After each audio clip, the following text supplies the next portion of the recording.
스스로 아빠의 시신을 토막냈다고 고백하는 소녀가 있습니다.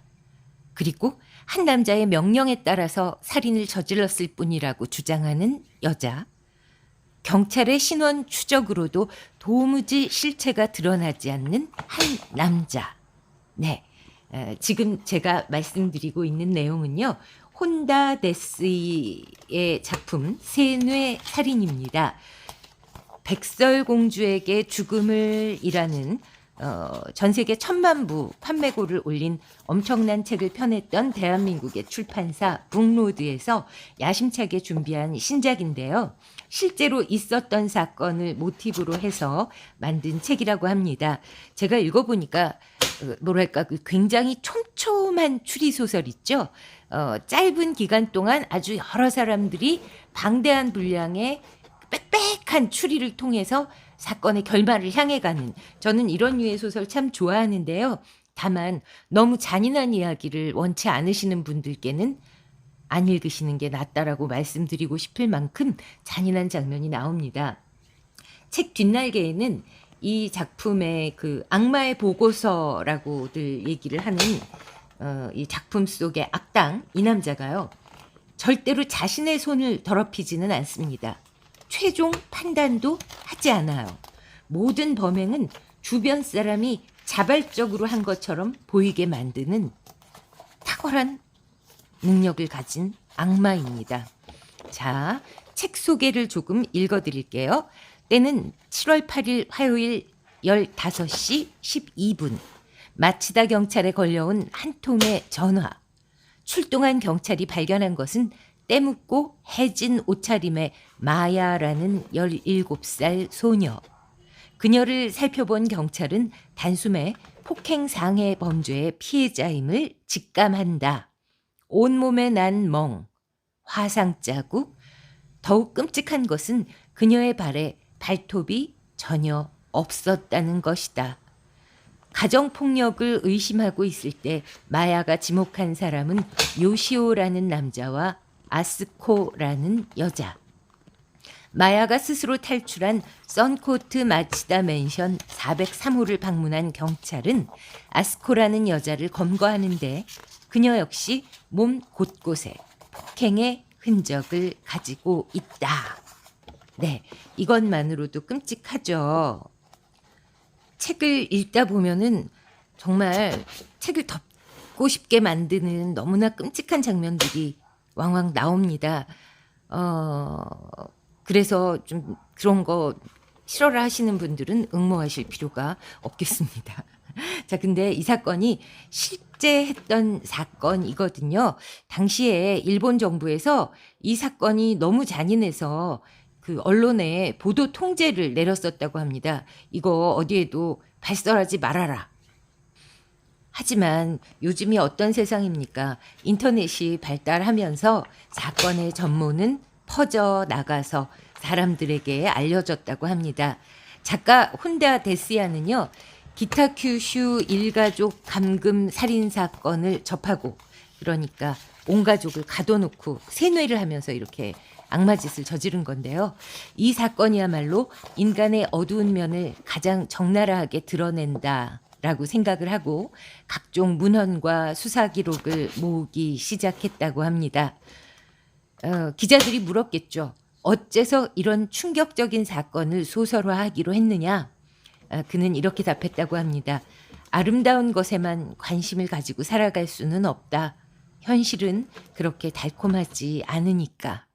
작가라면 실제 하는 공포에, 끔찍한 현실에 눈을 돌릴 수밖에 없다.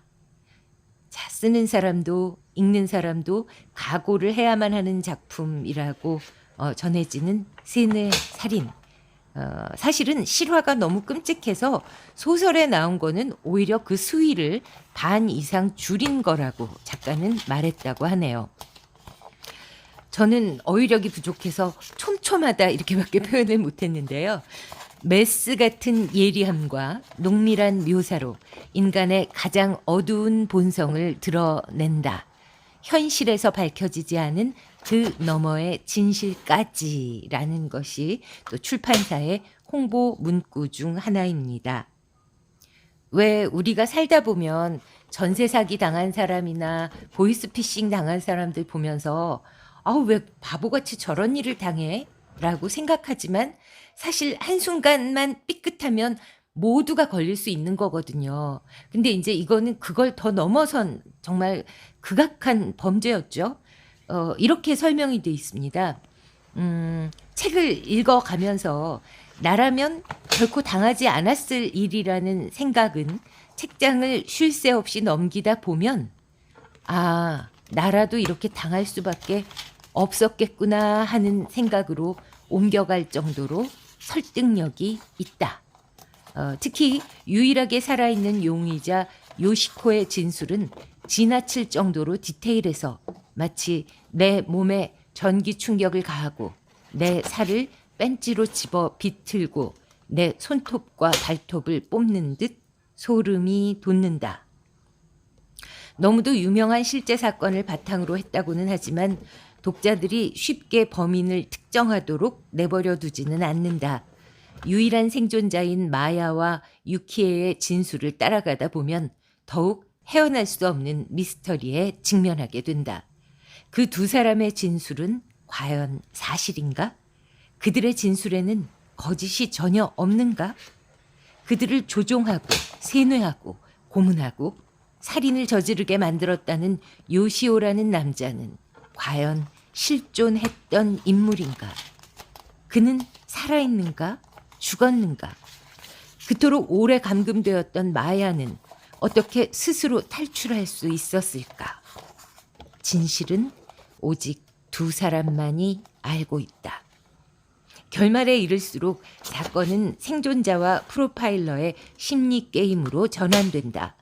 세뇌를 한 인간의 심리뿐 아니라 세뇌를 당한 인간의 심리까지 놓치지 않고 현실과 다른 결말을 보여주는 이 작품. 이 작품이 오히려 더 현실적이라고 느껴진다고 합니다. 포기하지 말고 끝까지 읽어라. 독자들의 상상력이 더해지면 더욱 경악하게 되는 결말이 기다린다. 네, 세뇌의 살인에 쏟아진 극찬도 또 엄청나게 많다고 하는데요. 제가 그 내용까지 읽어드릴 수는 없고요. 자, 어떤 것이 퀴즈에 나올 것인가? 솜씨 없는 안잡이가 만든 영상이다 보니 자막도 없고 영상도 엉망이고, 네. 그러나 라디오처럼 귀를 기울여 들으셨던 분이라면 안잡이가 커뮤니티에 올리는 질문에 답하실 수 있을 거라고 생각합니다. 이번에는 이메일로 그 선착순 3분 뽑을 거고요. 제가 마지막 3분의 1 남겨두고 있는데요. 정말 손에서 뗄 수 없는 책인데 시간이 없어서 아직 저도 결말을 모르고 있습니다. 그리고 제가 좀 너무 밥 먹으면서도 읽고 그래가지고요. 책이 살짝 지저분해졌지만 차점자 4등 하신 분께는 제가 읽은 책 보내드릴 거고요. 선착순 3분은 출판사에서 직접 증정 이렇게 찍어서 보내드릴 거니까요. 퀴즈 나오기를 기대해 주시기 바랍니다. 감사합니다. 참, 이 책의 그 실제 사건은요, 2002년 3월 후쿠오카현 기타큐슈에서 있었던 일가족 감금 살인 사건입니다.